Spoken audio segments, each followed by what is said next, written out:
Within the boundless wisdom of Dharma, there lies one profound question that makes every soul pause and reflect.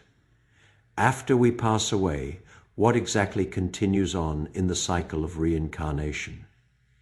If we say it is me that cycles through life and death, then what truly is this self? In the Agama Sutras, Buddha taught us the ego all sentient beings cling to is like a flower reflected in a mirror, or the moon floating on water, illusory, temporary, and without true substance. Yet, if there is no permanent self, what is it that wanders and transmigrates across the 6 realms of existence?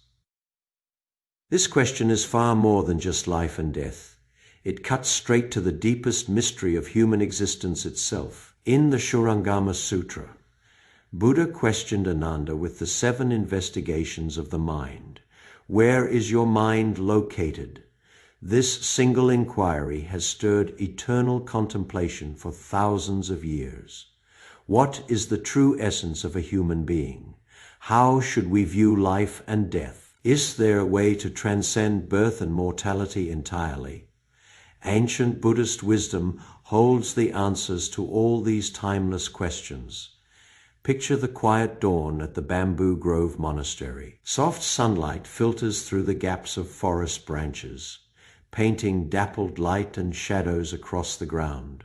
Seated beneath an ancient Bodhi tree, Buddha rests in perfect peace and serenity, blending harmoniously with all of nature around him. From afar, a Brahmin scholar named Ashbosha walks slowly forward.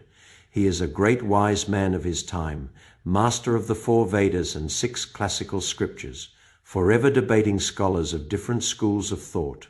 For all his vast knowledge and sharp wisdom, Mon's small inner doubt has lingered in his heart for many years. Today, he comes with sincere reverence, ready to seek answers from the Enlightened One. Ashbosha folds his palms together and bows respectfully. Honored world, honored one, your disciple Ashbosha comes to pay homage. Buddha smiles and nods gently, gesturing for him to sit in peace. World honored one, I carry a question that has troubled me for a very long time, Ashbosha says directly. In our Brahmin tradition, we believe every person possesses an eternal, unchanging soul that endures beyond death.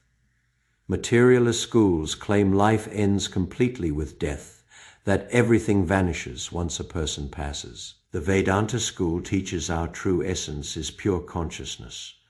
The Samkhya school speaks of the union of primal nature and universal spirit. Every school argues endlessly, leaving me confused and lost. I humbly ask you, world-honored one, what is the true essence of humanity? Does consciousness remain after death? If reincarnation is real, what is it that truly cycles? Buddha falls into gentle silence for a moment, gazing upon this earnest seeker with compassionate eyes. He does not rush to answer, but asks softly instead, Ashbosha, before you seek to know all things, first tell me, who do you believe you are? Ashbosha freezes for a moment. This simple question leaves him speechless. After a long pause, he replies, I am Ashbosha, a Brahmin scholar. I study sacred texts and walk the path of wisdom. Buddha nods. What is it that allows you to know you are Ashbosha? It must be my memories, my thoughts, and my feelings. Ashbosha answers thoughtfully. I remember the scriptures I learned as a child, the debates I shared with my teachers, the sunset I saw yesterday and the sunrise of today. Me skills, my experiences, my thoughts and emotions, all of these combine to form who I am. Well spoken, Buddha says with gentle praise. Now recall your deep, dreamless sleep last night. Where were your thoughts and feelings then? Who were you in that state of pure rest? Ashbosha opens his mouth to reply, then falls quiet. This question leaves him truly stumped. In dreamless sleep, there are no thoughts, no feelings, no worries. He seems to cease existing, yet somehow still remains. Hard to explain, Buddha smiles softly. Let us ask another question. Is the 5-year-old you the same person as the you of today? In some ways, yes, Ashbosha replies. Yet my body has completely renewed every cell. My ideas, knowledge, and personality have all transformed still. I feel a continuous connection to my younger self. What maintains that continuous connection between your childhood and your present self? Buddha presses gently. Ashbosha contemplates deeply and shakes his head. This truth is too profound. I have no clear answer. Buddha nods in understanding. All beings are trapped in this same confusion. Let us shift our perspective. As you ponder these questions right now, can you sense a quiet awareness watching your own thinking? Ashbosha closes his eyes and turns inward. After a few quiet minutes, he opens his eyes slowly. Yes, world-honored one, my thoughts flow like a rushing river, and there is a still presence standing on the shore, simply observing. A beautiful metaphor, Buddha says warmly. Now tell me this. When wind stirs the leaves, is it the wind that moves or the leaves? Physically speaking, the wind moves the leaves, Ashbosha answers. On the level of consciousness, Buddha continues, when you witness the outer world, is it outer things that move or is it your mind? Ashbosha reflects. Our Brahmin teachings say outer objects stir the mind to create perception. Buddha explains with gentle clarity. When you hear a bird's song, only sound vibrations enter your ears. It is your mind that labels those vibrations as bird song. The same applies to sight, scent, touch, and taste. The entire world you experience is interpreted and shaped by your mind. It is not outer things that move. It is your shifting mind that creates all movement and change. Ashbosha nods in realization. So the self we cling to is nothing more than the constant activity of the mind? We will go deeper, Buddha says. You spoke of the quiet awareness that watches your thoughts. Is this awareness the same as the thoughts it observes? Ashbosha shakes his head. Thoughts are busy and filled with content. This inner awareness is calm, empty, and simply present. Buddha gestures for him to close his eyes once more. Focus only on your breath. Do not control it. Simply observe. After several minutes of quiet practice, Buddha speaks again.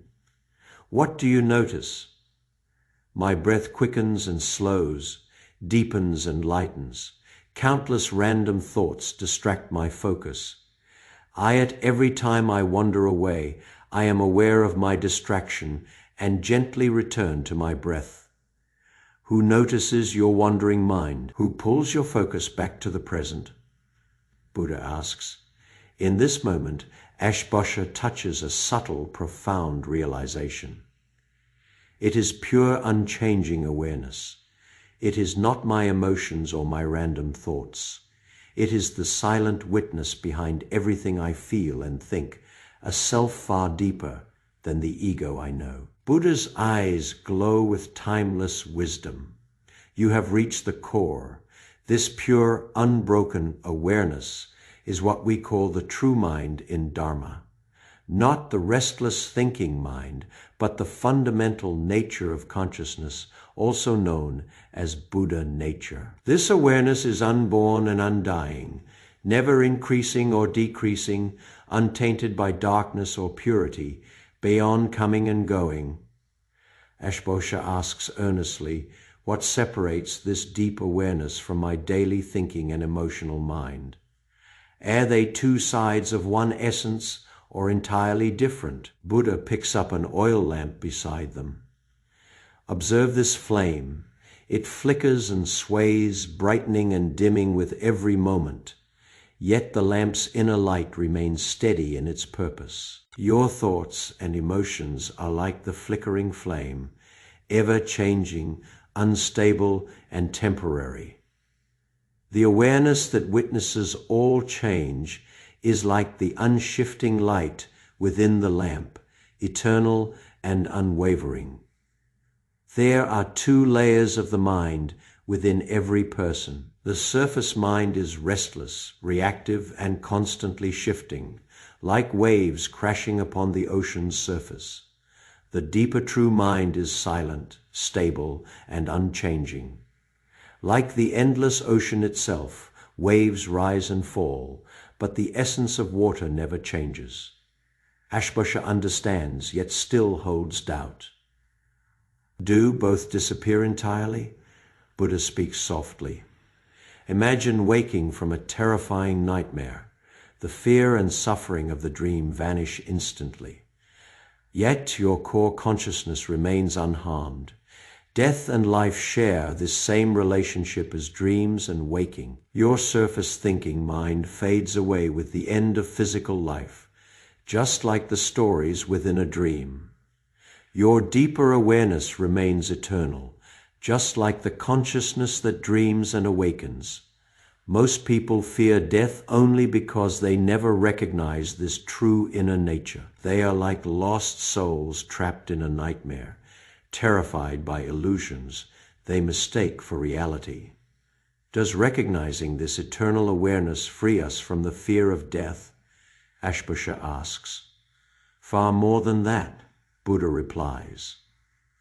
Awakening to your original nature is the beginning of true liberation. All suffering comes from attachment, and all attachment comes from misunderstanding who you truly are, when you realize you are not your temporary thoughts, feelings, or ego, but the unchanging awareness within.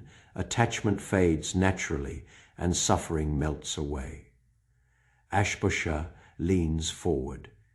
Is reincarnation real? If so, what is the true force that cycles through countless lifetimes? Buddha answers with a gentle analogy. When river water flows into the great ocean, is it still separate river water? It merges into the ocean and loses its individual identity, Ashbosha replies. If you scoop a cup of ocean water and pour it back into the river's source to flow once more, is that single cup of water truly reincarnating? In a sense, yes, Ashbosha says. Yet the water transforms along the way, mixing with new elements, evaporating and renewing. It holds continuity, yet is never exactly the same. Buddha smiles. Reincarnation works in this exact way. We speak of myself cycling through lifetimes, but there is no fixed, permanent entity called the self.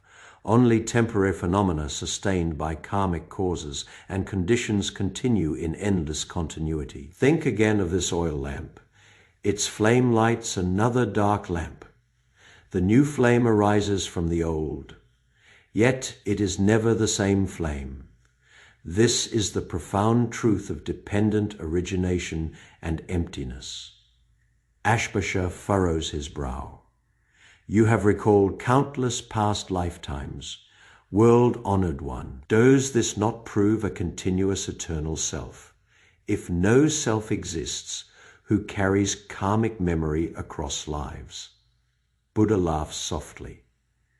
I remember past lifetimes. Yet this does not mean an unchanging ego exists. Your memories of yesterday remain within your mind today. Yet the you of today is not the same you of yesterday. Life is like a motion picture film. Every frame is slightly different, yet together they create the illusion of a continuous story. Every moment of our existence shifts and transforms.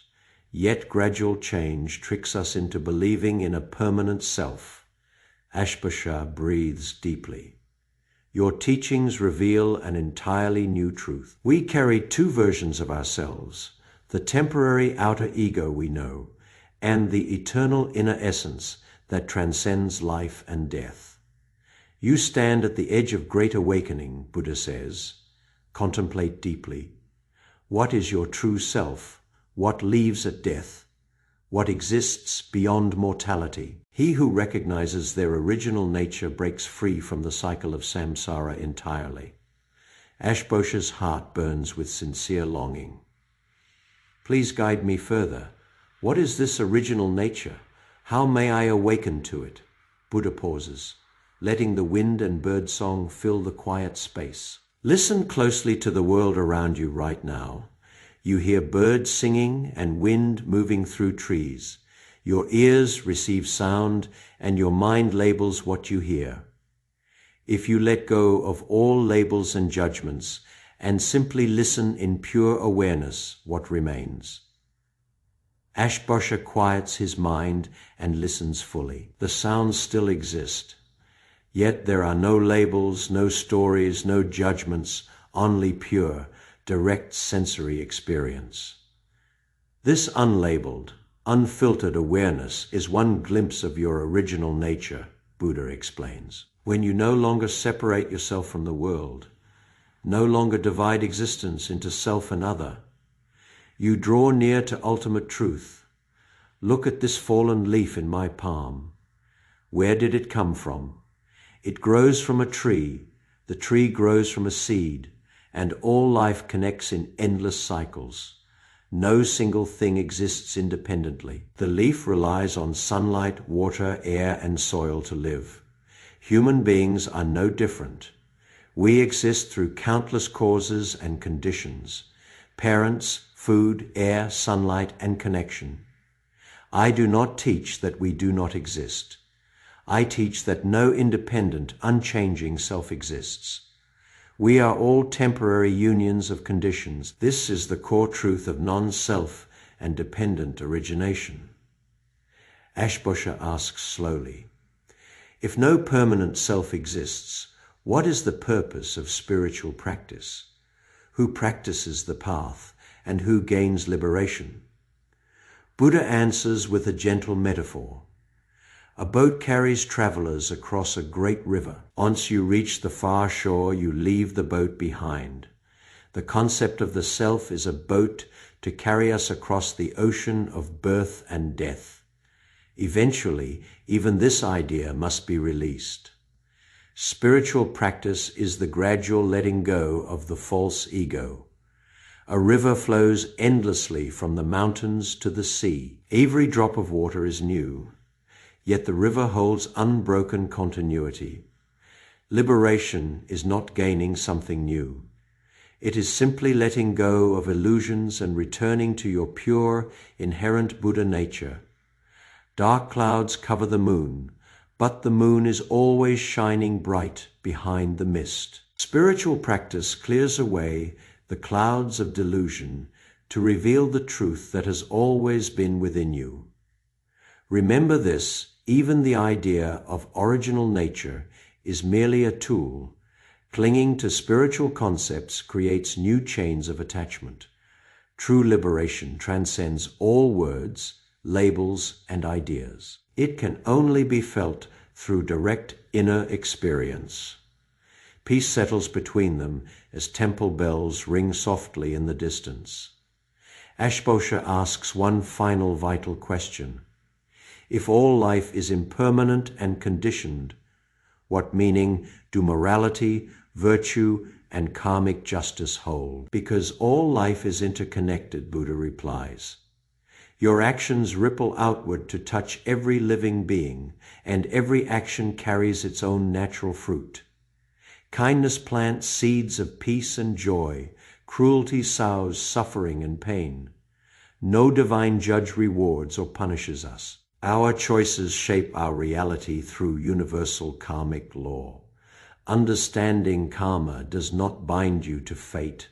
It empowers you to choose wisely, plant virtuous seeds, and ultimately transcend karmic cycles entirely. Ashbosha bows with deep gratitude. Brahmin teachings focus on outer rituals and austerity to reach divine union. Your wisdom reveals liberation lies not in outer acts, but in inner awakening.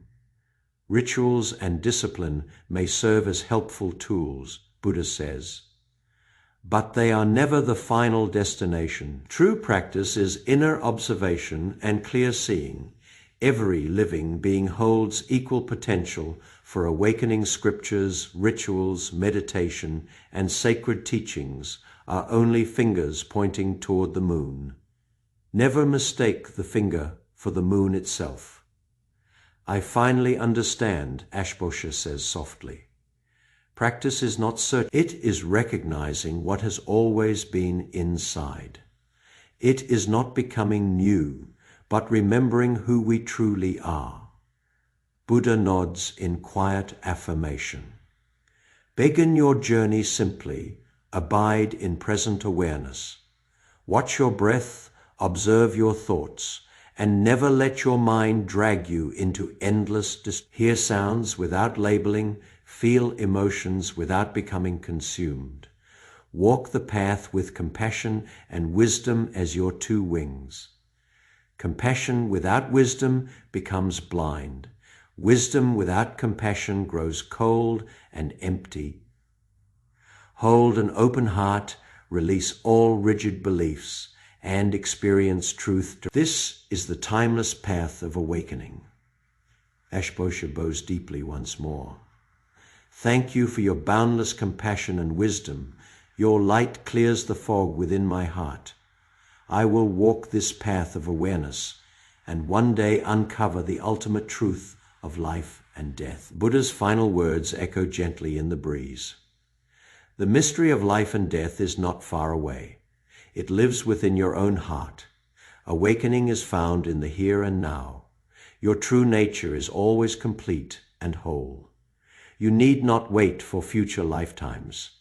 Live aware, stay present, and liberation unfolds in every single moment. A single leaf drifts down and lands softly upon Ashbosha's shoulder. He lifts the leaf gently, feeling its texture, its color, its fragile beauty. In this quiet instant, he understands beyond all words and logic.